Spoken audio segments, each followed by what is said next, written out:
Our next stop on the coffee trail takes us to High Octane Coffee Company in Canfield to talk about the 171st Canfield Fair. I'm Linda McCullough with the Mahoning County Convention and Visitors Bureau, here with another edition of What's Brewing in Youngstown, fueled by Joe and the Yo.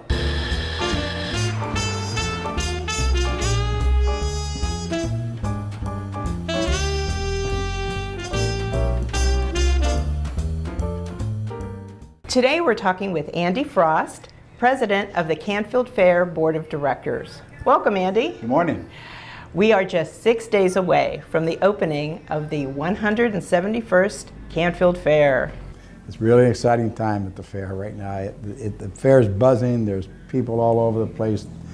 Everything's being set up. It's just great seeing it all come together. It's like we're building a city to run for 6 days. We're literally building a 318,000 population city. And the fair opens August 30th and runs through Labor Day. Yes. And as you said, 318,000 people came through the gates in 2016. What do you think makes the Canfield Fair so special?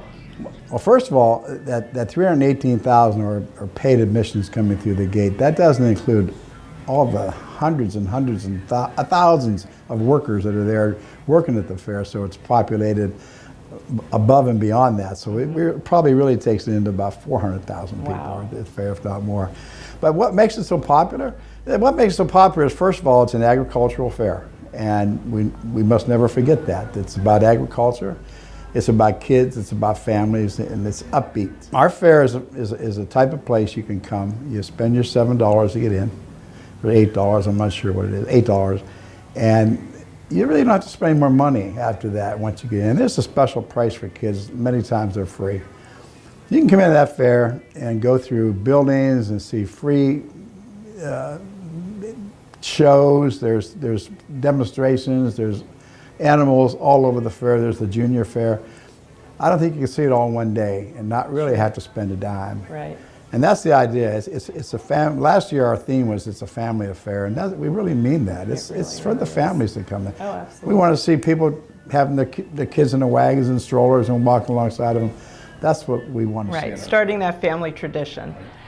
So what does it take in the background to produce a fair of this magnitude? Well, first of all, you start out with 17 directors who are just totally dedicated, and each has their own responsibilities. And then we take a staff. We have a fair manager, and we have a administration staff, and we have a maintenance staff. Mm-hmm. And it just takes a lot of dedicated hard work, and it doesn't even count for the people who come in through the course of the fair and help at the fair. And many get paid, but many don't get paid. A lot of volunteers. A lot of volunteers, and you see smiles at the fair. You know, you see smiles. Absolutely. Yeah, and we don't see enough smiles today. You know, and that's our goal always: to be upbeat. We want to be the best fair around, and we think we are. Oh, sure, you know? I agree. And so, you know, I think a lot of the fairs try to, you know, we're their model. You know, we have, you know, from having great rides who we've had for the last 20-some years with Bates Brothers, and all of the, I think it's about 700 vendors that we have there, and it's just a busy place. And people come here, they want it. People fly in from out of town to come to this fair. Absolutely. That's a fact, and it's just so great when we start hearing some of the stories. Like I come back from California every year to come to the fair, and it's family traditions that we started. It really does draw from all over. Oh, it does. And since 1956, the fair has presented top-notch entertainment in the grandstand. Yes. And this year is certainly no exception. JAC is promoting our shows this year, and we're fortunate. We've got John Mellencamp coming in, and Carlene Carter's going to be his opening act. We have Chris Young, and his opening act is Ray Lynn. That'll be on Monday, and Mellencamp will be on Sunday. Sunday evening, right. And there's also the tractor pull in the grandstand and the demolition derby. Demo Derby packs it every Friday night, and Saturday night the tractor pull packs the same. Right, so. right. And we're on our way to close to a sellout for our other shows too this year, so we're really happy about that. One of the hidden gems, I think, of the fair Tucked away at the far western edge of the fairgrounds is Western Reserve Village. A very unique place. Maybe people have not explored this area yet. We've got 8 or 9 restored buildings that shows what life was like in the Youngstown area in the 1800s. Anybody who hasn't seen that's really missing something. Yes. You're right. And there again, now that's another dedicated group of people who volunteer their time to maintain that. It's immaculate down there. The flowers are all so pretty. But you can drive by there anytime during the course of summer and see 1 or 2 of them. They're always out there working. They're down there working on their beloved village. And it does show us what it was like many, many years ago. The church is new. We built the church. And believe it or not, we have a lot of weddings. Weddings, sure. Yeah. I was married in that church. Oh, were you? That gets a lot of traffic. So does our carriage. Oh, the Carriage Museum, yes. Yeah, it gets a ton of traffic. Great. People love that stuff. You know, that's all free. Right. Once you're in the gate, there's so much to see and do, and you're right. It's tough to take it all in one day. It is. Yeah. So one more question I have to ask. Do you have a favorite fair food? Well, look at me. I like them all. Yeah.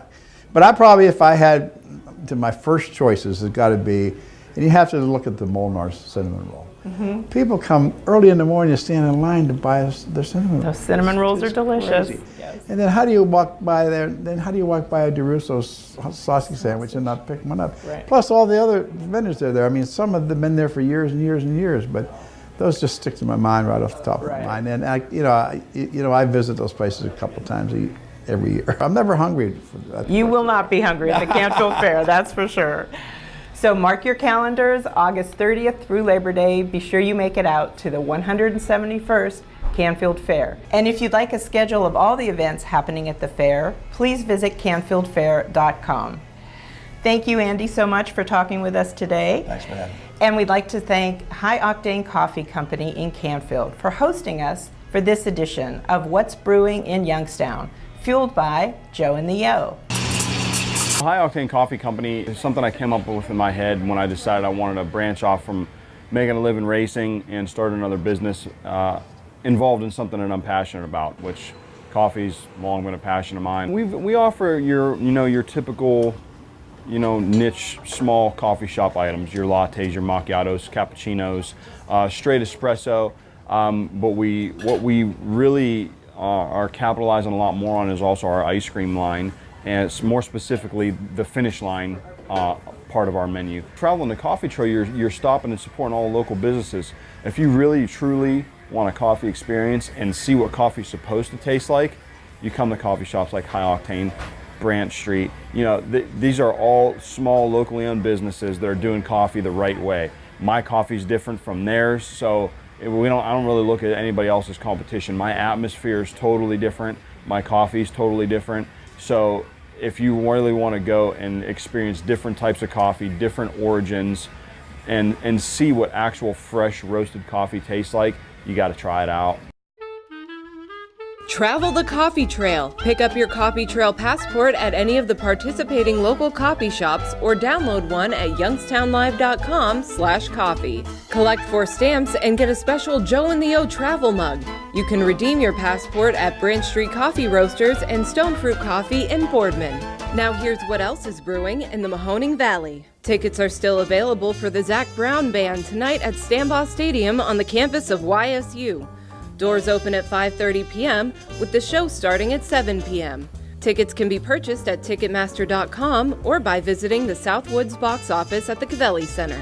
This Saturday, Easy Street's Cabaret Nights at the Dior flashes back to the 70s, with regulars Maureen Collins, Todd Hancock, James McClellan, Colleen Chance, and Natalie Sprouse. Doors open at 6 p.m. with the show starting at 7:30. For reservations, call 330-744-0264. The 35th Annual Shaker Woods Festival returns this Saturday and Sunday from 10 a.m. to 5 p.m. on the Shaker Woods grounds in Columbiana. The festival features over 200 juried craftspeople dressed in Shaker period clothing. This Saturday from 12 p.m. to 9 p.m. and Sunday from 12 p.m. to 8 p.m., head to Roosevelt Park in Camel for the 2017 Latino Heritage Festival.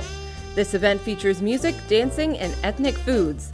Admission is free. This year's Panerathon will take place this Sunday starting at 8 a.m. at the Cavelli Center in downtown Youngstown. The 10K 2-mile walk-run will benefit the Joni Abdu Comprehensive Breast Care Center. For more information, visit panerathon.org. For more events like these and other attractions in the Mahoning Valley, visit youngstownlive.com. I'm Maggie Young.